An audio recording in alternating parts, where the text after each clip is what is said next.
So today we are already on the Unit 5, which is the exercise program.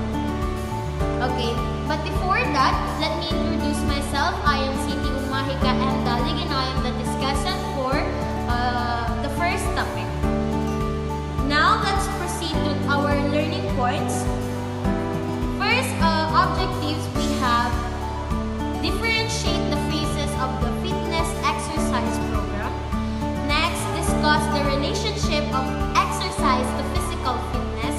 And the last learning points, we have execute the different body conditioning set of exercises suggested for fitness development. So, now let's proceed to the first topic. Okay, now let us know muna what is exercise. So, diba, when we heard the word exercise, ang unang pumapasok sa isip natin is parang meron tayong specific goal sa ating body na i-improve natin. So, we do exercise. Yun yung alam natin when we say, when we heard or when we say the word exercise. But today, let us know muna talaga kung tama ba yung pagkakaintindi natin ng exercise or mali. Okay, now, exercise is generally regarded as beneficial to one's health and well-being. These are physical activities that makes the body fit for the demands on it. They are set of body movements to promote general fitness and are used to correct minor postural defects. So, when we say exercise, it is a physical activity that enhances or maintains physical fitness and overall health. So, I think tama naman yung pagkakaalam natin what is exercise, but ano siya, dadagdagan natin siya yung kaalaman nyo, yung knowledge nyo, but tandaan natin ang exercise is hindi lang siya nakafocus sa yung pagpapalaki natin ng muscle, pagpapalaki natin ng buttocks, pagpapaliit natin ng waistline natin, but it also maintains yung overall health natin pala. Hindi lang siya sa physical, but also it is good for our mental and emotional. So parang mas nakaka-help siya lalo na for us to be more productive, di ba? Kapag nasisimulan yung araw natin na parang nakaka-exercise tayo, nakaka-stretch tayo, so parang it is good, parang ang sarap sa feeling na yung ganun yung nararamdaman mo, and then as the day goes by, parang mas nakikita natin yung sarili natin na mas nagiging productive tayo, mas nadidelve tayo sa mga activities na mas nagpapa-improve na not just in our physical but also in our mental and emotional. So that's how exercise impacts on us, no? Ganyan pala ka-importante yung sinasabi nating exercise. Okay, now let us know what are the 3 types of exercises.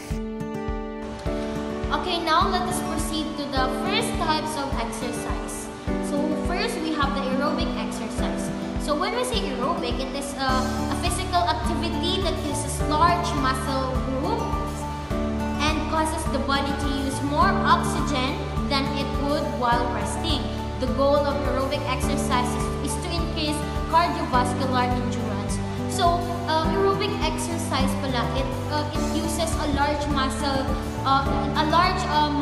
group na causes for you to use more oxygen. So, when we say cardiovascular health, it talks about the well-being of our heart, our blood vessels. So, when we do aerobic exercise, it is good pala for our heart, for our circulation of our blood.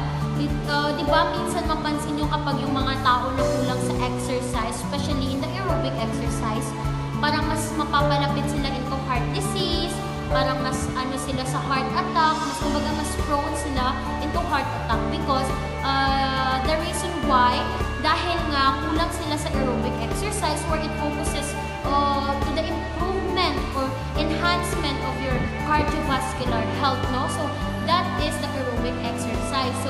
So now let us proceed to the examples for you to understand more what is aerobic exercise.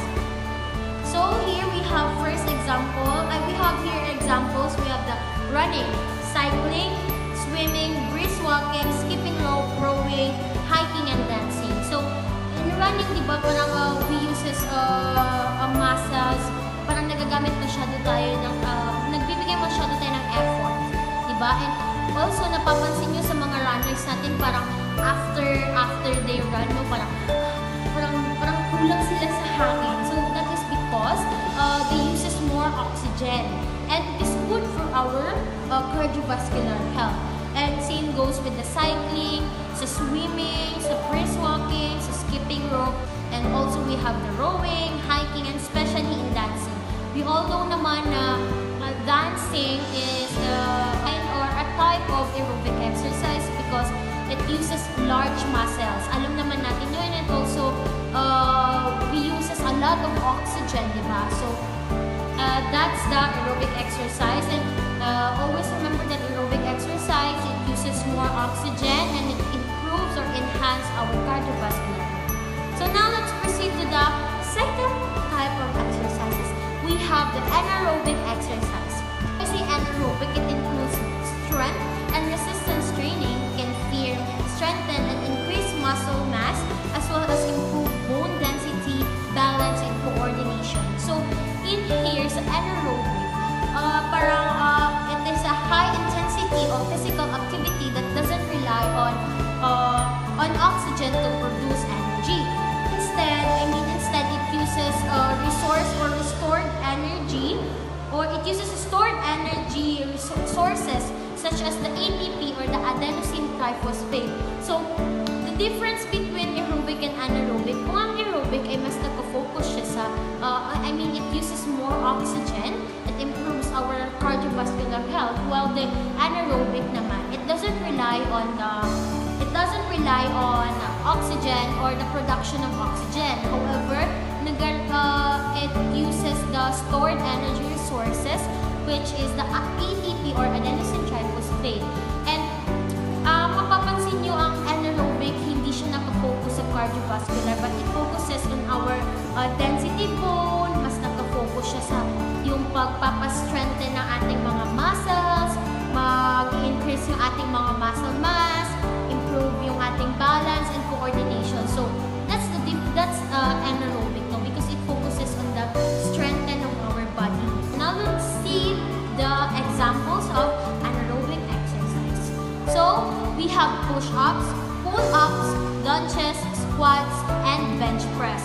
So we all know naman no, pag we do push-ups, parang mas parang nafe-feel natin na parang nag-fear yung ating mga muscles, yung same goes with the pull-ups ha, parang nafe-feel natin kasi parang dito, nafe-feel natin yung bigat ng body natin. Here, some lunges. Here naman sa squats, parang mas nagaano natin yung buttocks naman natin dito, no? Parang mas maging, mas maging firm, mas makita talaga natin yung pag-buo or pag-curve or pag-curva ng ating mga buttocks. Same goes with the bench press and lunges. So, that's the anaerobic exercise. And now let's proceed to the last types of exercise. We have the flexibility. So when we talk about flexibility, it is an exercise that stretch and lengthens muscles. Activities such as stretching help to improve joint flexibility and keep muscles limber. The goal is to improve the range of motion, which can reduce the chance of injury. So, it improves range of motion ng flexibility exercise and reduce stiffness. So, when we say stiffness is the reduced flexibility or yung difficulty of moving or bending due to the muscle joint resistance.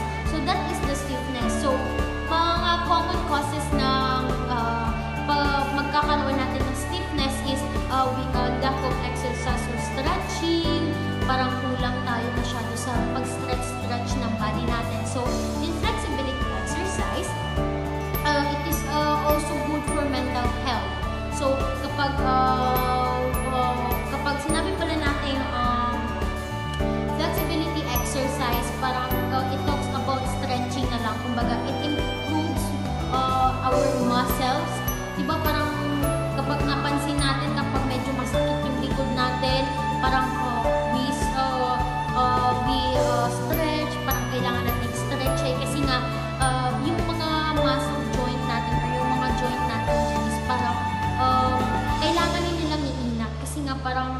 kulang sila sa stretching and kulang sila sa exercise. That's why parang nagkakaroon tayo ng stiffness. So, yun na nga, mostly common causes dito is yung overuse or fatigue, poor posture, lack of exercise or stretching, and syempre, the aging also, dehydration, nutritional deficiencies, stress or anxiety. So, stress is anxiety is the common causes of stiffness because hindi ba kapag stress tayo or pag parang hindi okay yung mental health natin, parang gusto natin is magstay lang, parang tinatamad tayo gawin yung mga physical activities, which is bad pala kasi nga maaaring magkakaroon tayo ng stiffness. And for you to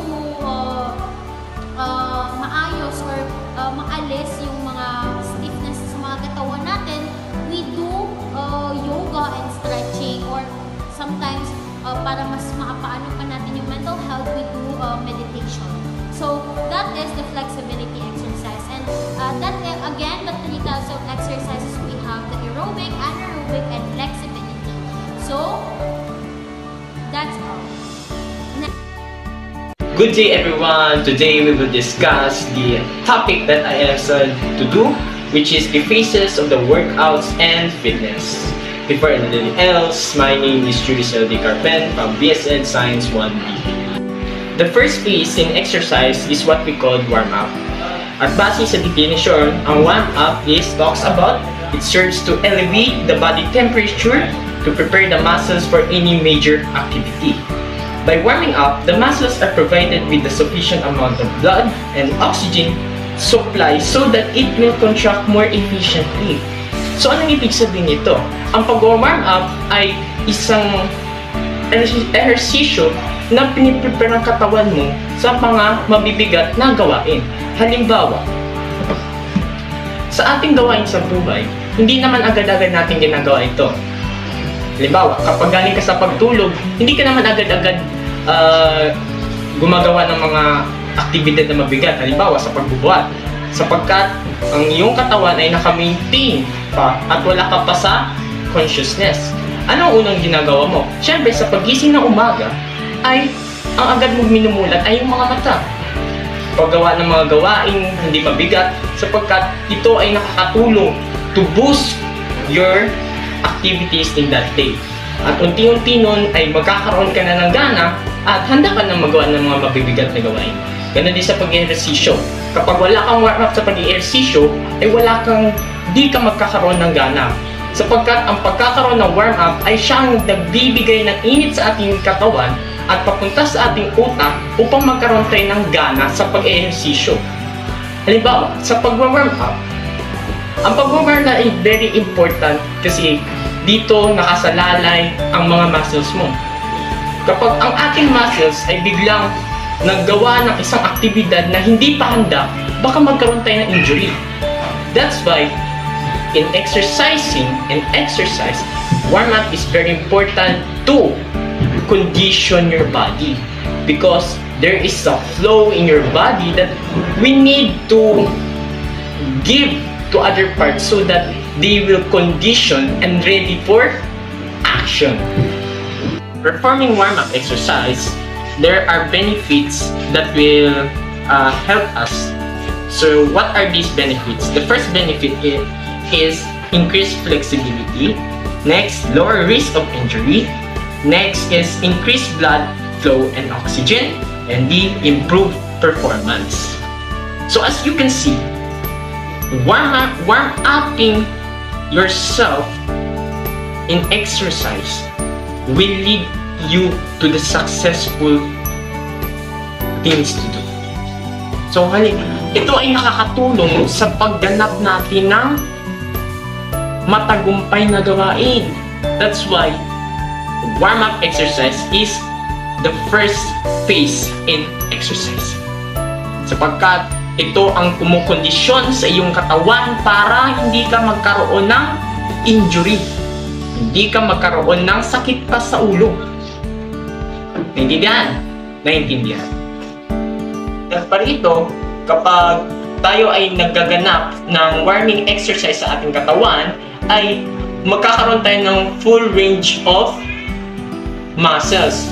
na kung saan kailangan nabibinat or na-stretch yung ating mga muscles na kung saan hindi na sila mahihirapan kapag gaganap ka na ng actual and hard exercises.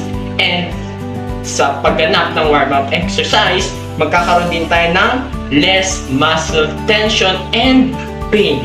So, kita niyo, napakaganda ang pagkakaroon ng warm-up exercise.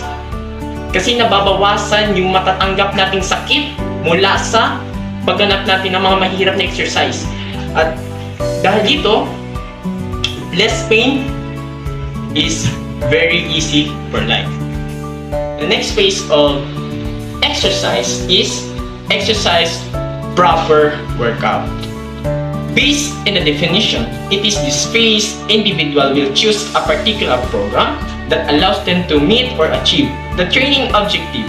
Calisthenics exercises using weight of the body are practical and expensive to perform, especially if there is no weight. Training equipment is good. In addition, only a minimal space is needed. So as you can see, sa ating pag-ehersisyo, may different category tayo sa exercise.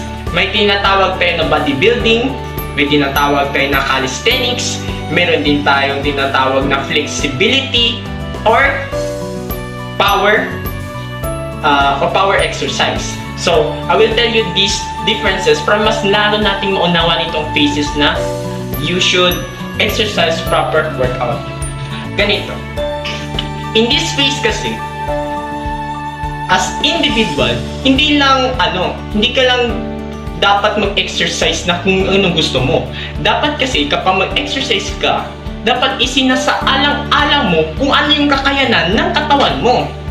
Halimbawa, kapag ikaw ay bata, hindi pwede sa'yo ang mga masyadong mabibigat na exercises. Bakit? Because kapag masyadong mabigat ang ginagawa mong exercises kapag bata ka, ikaw mahihirapan sa pagtanda. Kasi maaaring maputukan ka ng ugat kasi hindi kaya na yung katawan, o di naman magkakaroon ka ng pagkapilay dahil doon sa ginawa mo. Okay? In this phase, you should learn how to control or you should know what is the limit of yourself para maiwasan yung danger na magaganap sa iyong katawan. Exercise is just not exercise. Because exercising, you must execute the right exercise for you. Okay. So, I will explain kung ano nga ba itong tinatawag difference between calisthenics, bodybuilding, power exercise, and flexibility. Okay. The first one is the calisthenic exercises. In this stage, or in this exercise, from the word calisthenics, it is exercise that you are using your own body weight. Oh, ganun yun. Body weight. It is a cheap kind of exercise kasi ang ginagamit mo sarili mo. Halimbawa, push-up. Kung magamit ka ba ng mga heavy equipment? Hindi. Ang ginagamit mo ay ang sariling bigat mo. Na kung saan itong exercise na ito ay pinapalakas ang iyong chest, core, and yung body muscles. Okay? Ang calisthenics kasi ay nakafocus sa tinatawag nating calories defeat. Kung saan dapat yung katawan mo ay naka-maintain at magkakaroon tayo ng tinatawag na discipline sa ating sarili. Okay? Ang calisthenics kasi is based on your body. So, ano yung mga types of body natin? Meron tayo mesomorph, di ba? Ectomorph and endomorph. So, ang calisthenics ay masyadong pasok sa tinatawag natin na mesomorph. Kasi, ang calisthenics ay full body muscles at saka konti lang yung fats sa calisthenics. Okay? Ginagawa lang ang calisthenics kapag gusto mo lang ng muscles at gusto mo lang ng pampalakas ng katawan. The next one is the bodybuilding. Ano ba itong bodybuilding? From the word bodybuilding, it is a type of exercise that you need to do a heavy weight equipment. So meaning to say, kailangan mong magpunta ng gym yan para ma-acquire this type of exercise.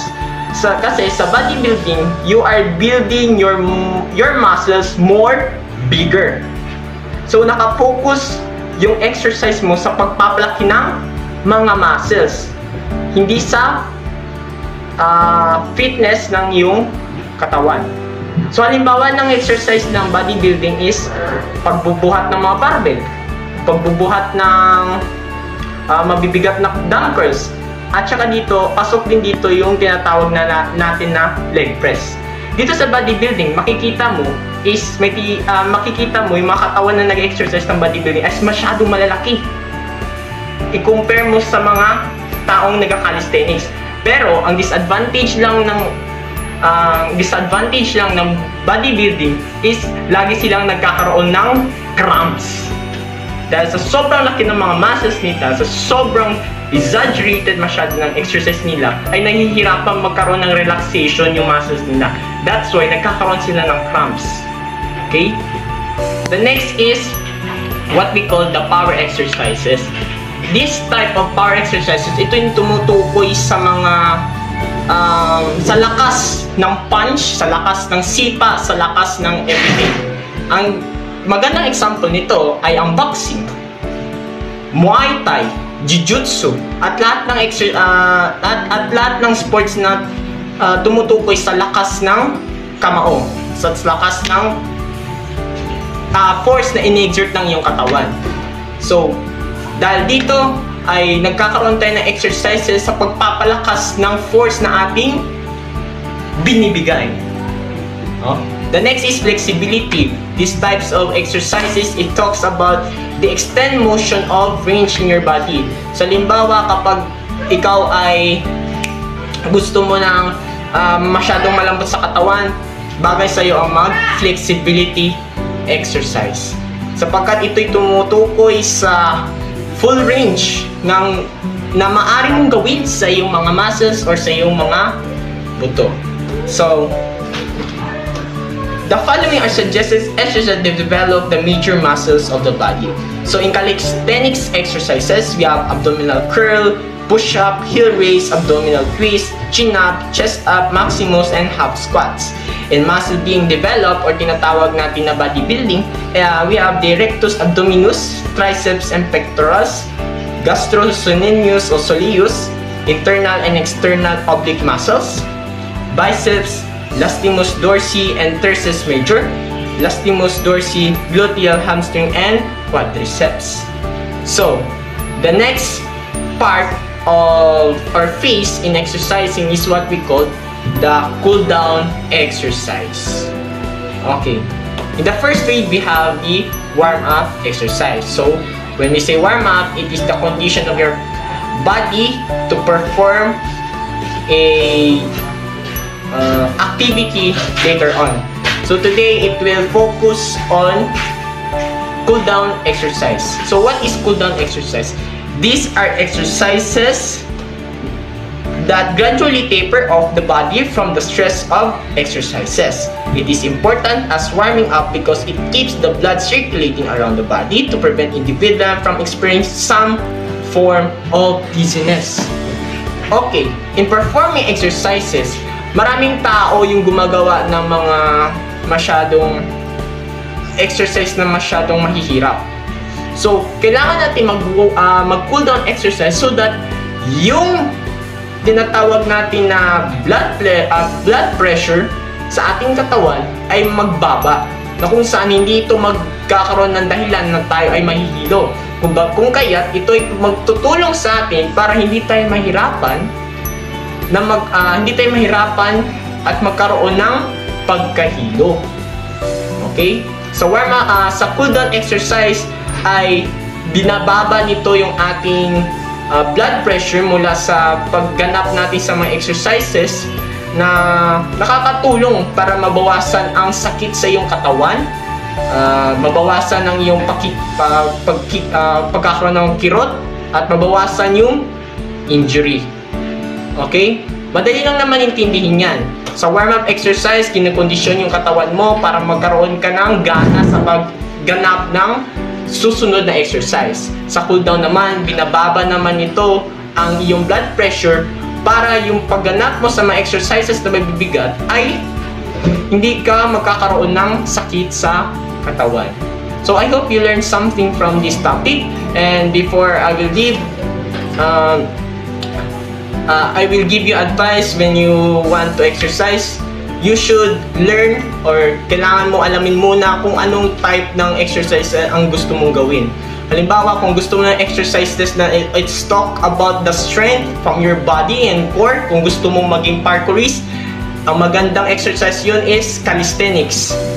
Kung gusto mo naman maging malaki tignan sa mga tao, ang dapat na exercise mo is bodybuilding exercise. Eh kung gusto mo naman maging malambot, flexibility exercise. Kung gusto mo naman ng sports na magkakaroon ng malakas na force o pagkakaroon ng big impact sa iyong magiging kalaban, ay mas maganda mag-exercise ka na ng power exercise. So that's all. Thank you. Once again, my name is Yuriselda Carpen, the reporter for this video. Good day. Today, we're going to discuss the various functions of exercise. But before anything else, allow me first to introduce myself. My name is Mastura Palawian Indian, Base Ed Science 1B. So these are the functions of exercise. First, release pent-up emotion. So through of this function of exercise, the release pent-up emotion, so dito pumapasok yung sinasabi natin na stress reliefs. It also a positive way to cope with our frustrations, angers, or sadness. So second, building strength. So pag sinabi natin building strength, dito pumapasok yung sinasabi natin na muscle growth. So when you say muscle growth, it is something that make you strong and capable to perform a task in every day. So, di ba, maging nabuboost tayo para mag-perform ng mga daily activities or anything else. It also improve our metabolism, which help you to burn more calories even at rest. So, di ba, kapag nag-exercise tayo, is nababurn yung mga calories natin. Third function, for stretching rather. So, pag sinabi natin na for stretching, dito pumapasok yung sinasabi natin na increased flexibility. So it prevents injury and improves performance in many acts. Dito din pumapasok yung improved posture, which help strengthen muscle to improve posture, reduce back pain, and improve overall body alignment. So di ba kapag nag-strength tayo or nag-exercise tayo, we feel na nare-reduce yung mga back pain natin or any pain na nafe-feel natin sa katawan natin. So coordination. So in coordination, in function na coordination, it enhance motor skill throughout dancing, kasi di ba yung dancing is also exercise, or through playing a sport, it improve coordination and find motor skills. So di ba naman kapag through dancing or any sport na ginagawa natin, since that is an example of a exercise, so di ba na-improve yung mga coordination natin. So throughout that coordinations, na-improve or na-enhance na din yung ating motor skills. Fifth function, increased flexibility. So sa increased flexibility, dito pumapasok yung reduced risk of injury. So our muscles are less prone in injury. So di ba kapag nag-exercise tayo is nag-increase yung yung flexibility, yung flexible, mas lalong nagiging flexible tayo. So dahil sa nagiging flexible tayo, umaga less prone tayo into injury. Dito din pumapasok sa increased flexibility yung sinasabi natin na improve performance. So it can improve your athletic performance, or even make a everyday task to be easier. So di ba kapag flexible tayo is that we can perform very well, or we can do easier the specific task kasi nga we are flexible. The sixth function is relaxation.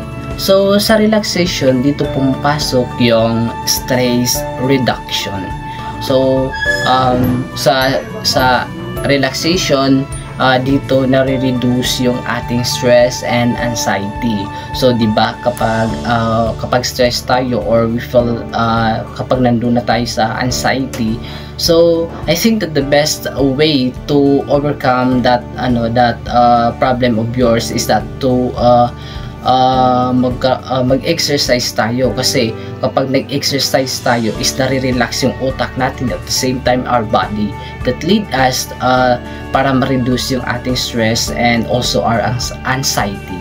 So it also improve a sleep and overall well-being. So diba kapag we're flexible, kapag nag-exercise tayo and masyado na kapag relax na tayo very well, so that nakakatulog tayo ng mahimbing, so that also a functions of exercise.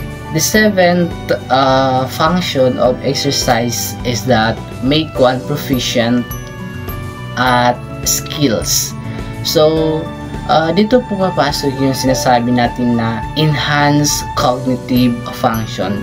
So throughout exercise, improve body flow to the brain, which can enhance cognitive functions and memory and focus. So dito na pumapasok yung mga skills natin, which is kapag na-enhance yung cognitive function natin is that we can think very well and magfa-function ng in a good way yung ating brain, and nagkakaroon tayo ng focus in specific topic or kung anong man yung tinuturo ng professors or teachers or guru natin. The eighth function is reduce weight. So pag sinabi natin reduce weight, alam na to. Dito pumapasok yung calorie burning. So the more you exercise, the more calories burn. So di ba? So ganun pala ka-importante yung exercise sa body natin, kasi kapag nag-exercise tayo, napaburn yung mga calories sa katawan natin. So doon nagiging flexible tayo, naiiwas tayo sa mga sakit. Ninth function is realign the body. So dito na yun, yung mga muscles natin is nababalance, na-align yung body natin. So for example, may mga masasakit sa mga katawan natin, so or may something like kakaiba sa katawan natin, so dun na-align through exercise. The 10th function of exercise is reshape the body. So sa reshape of the body, dito pumapasok yung fat reduction that help burn fat, which can lead to a slimmer or more ano matawag nito, kumbaga nagiging more sleep or nagiging fit yung body natin. So di ba kapag nag-exercise tayo is that nagiging physically fit tayo. At the same time, yung mga girls natin dyan na like gusto nila maging slim body, so throughout exercise, it really help them to achieve the body that they are wanting to be. The 11th function of exercise is warm up muscle before vigorous physical activities. So dito pumapasok yung injury prevention. So throughout of warm up before we do the exercise, it increased the body flow and reduce the risk of injury. So mapapansin nyo before nag-exercise or for example dun sa mga sumasayaw or in a Zumba, papansin natin di ba na nag-exercise sila, I mean nag-stretching muna sila before sila sumabak dun sa ginagawa nila or sayaw or anything, basta exercise. Kasi it really important if you're going to exercise na mag-stretching ka muna, kasi para ma-increase yung blood flow and also reduce the risk of injury. So di ba kapag napapansin natin kapag nagsasayaw tayo, I have experiences in our field demo. Hindi ako sumama sa stretching nila.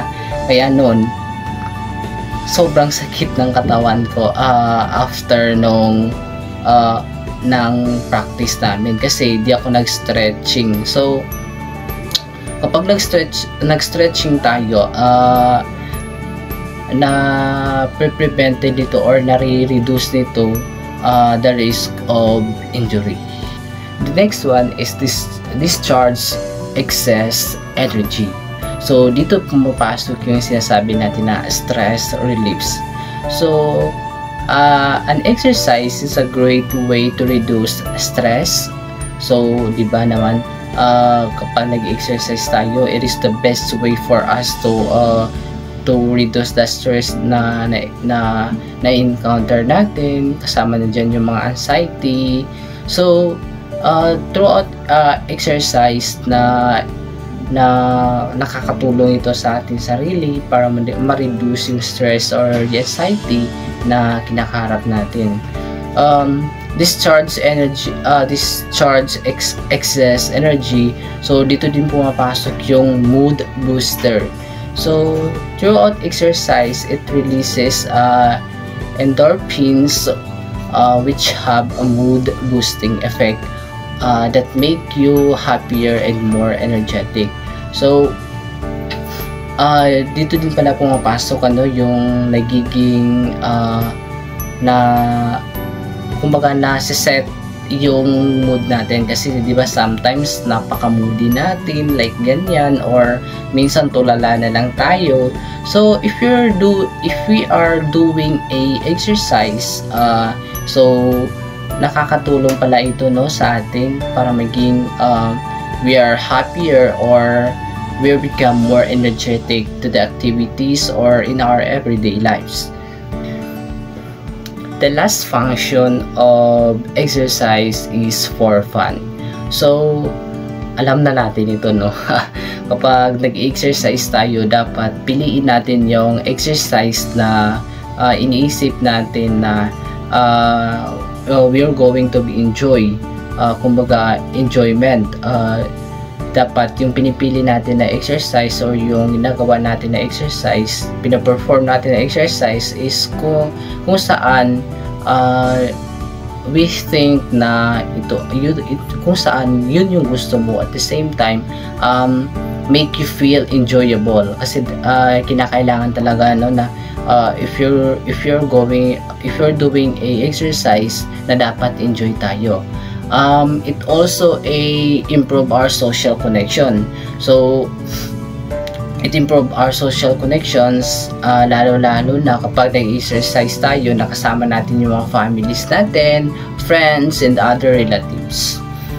So before we will end, let us remember na lang na exercise is very important in our body. At the same time, if you're going to exercise, or if we are doing an exercise, na dapat is nasa tama lang, huwag masobrahan, kasi alam naman natin na kapag nasobrahan tayo into doing exercise is may bad effect din into our body. So that's all, and thank you so much.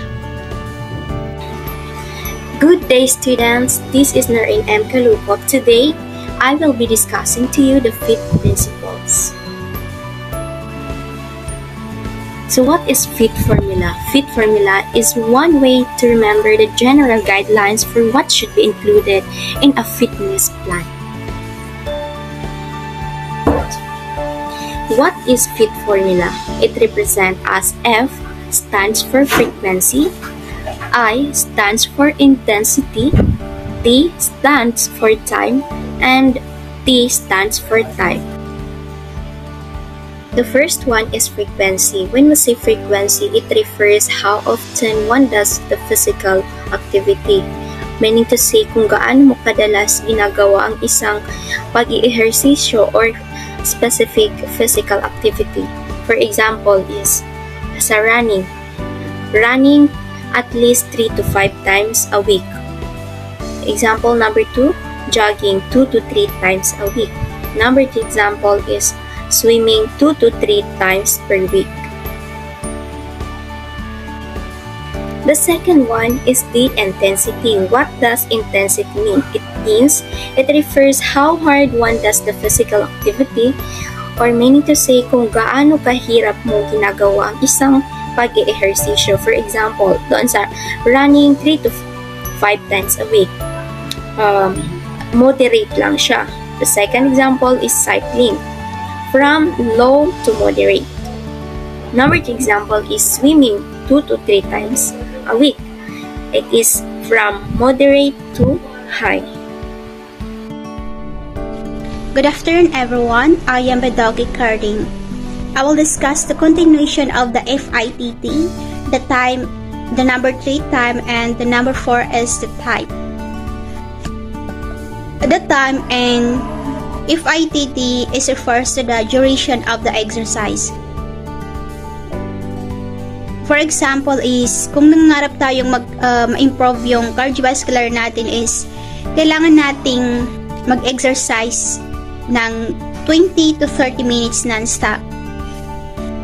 Kung baga is tuloy-tuloy. Nang sa ganun, ma-improve yung ating cardiovascular. The number 4 in FITT is the type. It refers to the specific kind of exercise na pipiliin natin.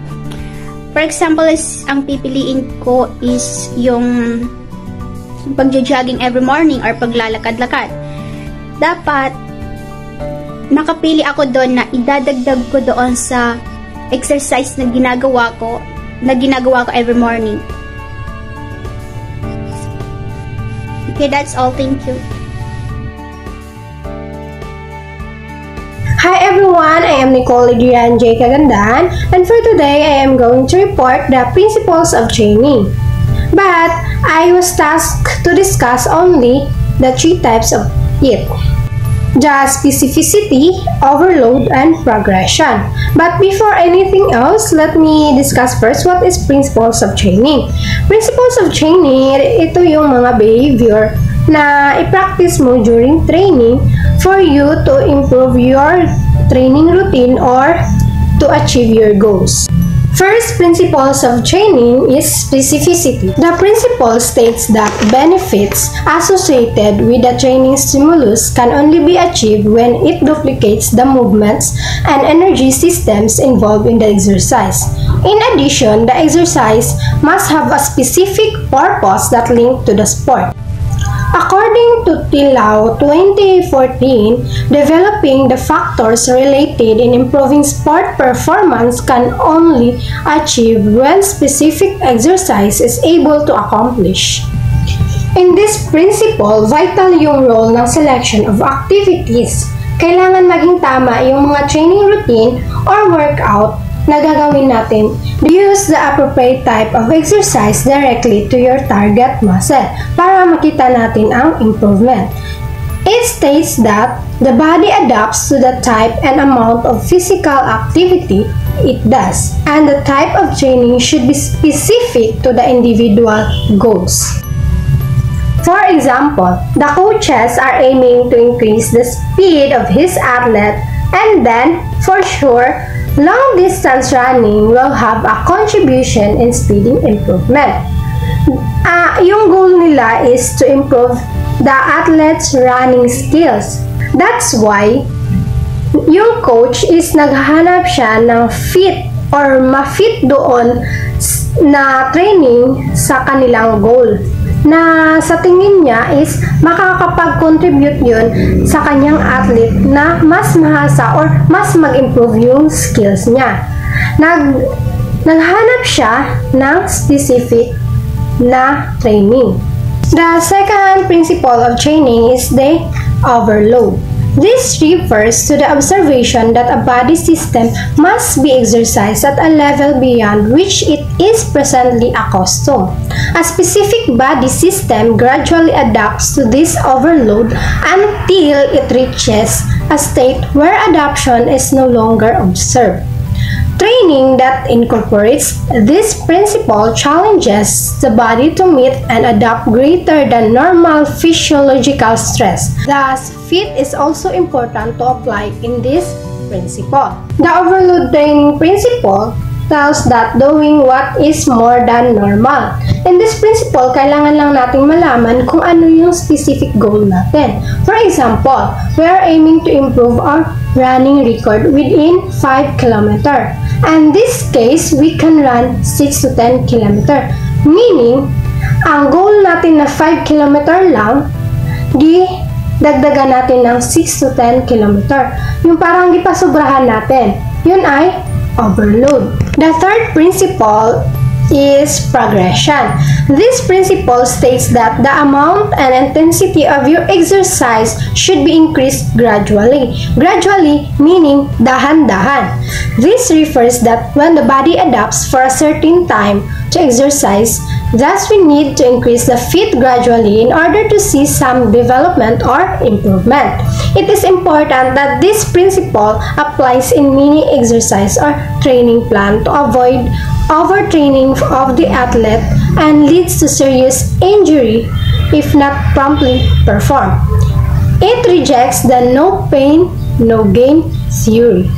This principle is safe and effective. Sa principle na ito, walang shortcuts na nangyayari. Dahan-dahanin mo ang iyong training from basic to hard. Example, you are lifting 50 kilograms today, then tomorrow you lift 100 kilograms. Hindi pwede yun. Dapat sundin mo si principle of progression para ma-improve mo yung dapat mong i-improve o yung para ma-achieve mo ang iyong goal. Para hindi ka makaramdam ng over-fatigue or makaramdam ng panghina, dapat from 50 kilograms today, tomorrow 55 kilograms. Tapos, sa susunod na araw, 60 kilograms hanggang maaabot mo yung 100 kilograms na goal mo. Moving on to the third principle discussed by Nicole Kagandahan, let us now proceed to the fourth principle, which is the reversibility. When we say reversibility, this principle simply states that if an individual stops to exercise, the body returns to its initial level of fitness. So this principle simply states that if you have a developing muscle specifically in your abdomen, then you suddenly stop to exercise, then there is a chance na babalik sa dati yung hulma ng katawan mo. This also refers to the idea that if you don't use it, you will lose it. The fifth one is stadium. This principle applies the importance of training variation in exercise or training plan. To avoid boredom on the athlete, the coach should properly design a training program that offers variety of exercises. However, it should provide the same benefit. So, for example, dapat ang coach is hindi lang nagpo-provide ng isang area of exercises sa kanilang athlete. Dapat may ini-introduce silang iba pang exercise para ma-avoid yung boredom sa athletes. However, dapat same pa rin yung benefits na magigate ng athlete sa exercise na iyon. And lastly, the individualization. This principle simply states that no two individuals are exactly alike. All individuals have different performances, lifestyles, attributes, nutritional preferences, and respond to exercise and its physical and social environment in their own unique way. It is essential that the exercise program cater to these individual needs and preferences. So this principle simply states that walang individual na magkakapareho lalo na sa benefits na makukuha natin sa isang exercise. So, for example, itong individual na to is nakaka-gain siya ng more benefits and muscle dito sa certain exercise. On the other hand, yung isang individual naman is hindi siya gaanong nakaka-gain ng benefits. That is why it is important for us to know our body type so that malalaman natin kung ano yung proper exercise na dapat nating i-perform para makagain tayo ng more benefits and makagain din tayo ng muscle so that we can achieve yung body na desire natin or gusto nating maging katawan. That is all for the principles of training. And now, allow me to introduce the next reporter, Noreen Kalokop and Baidoke Karidin. Good day, ma'am. Good day, classmates. First of all, allow me to introduce myself. I am Jamael M. Jamadel, and I am one of the reporters of this module. So, without further ado, my assigned task is to discuss with you the physiological and psychological benefits of exercises. So, when we say physiological and psychological benefits of exercises, this refers to things that we do in order for us to be physically fit and physically healthy. So I have here 7 benefits of exercises, which are the following. Number 1, improve physiology function of your heart, blood vessels, muscles, and respiratory systems.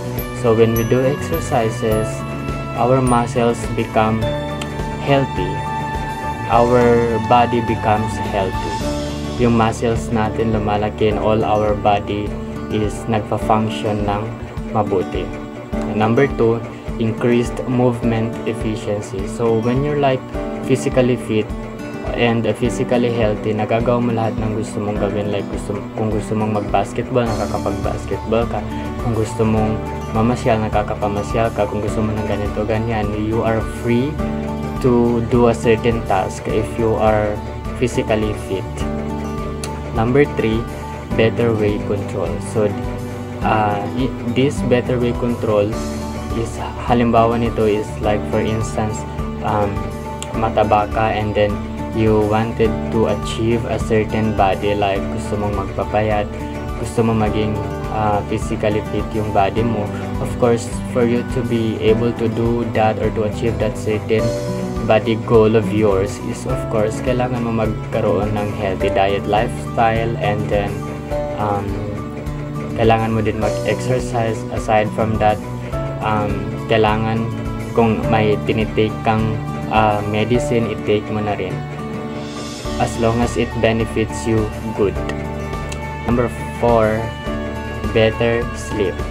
So when we are physically fit, lalo na yung mental health natin is nasa mabuting kalagayan. Of course, we get to sleep much better.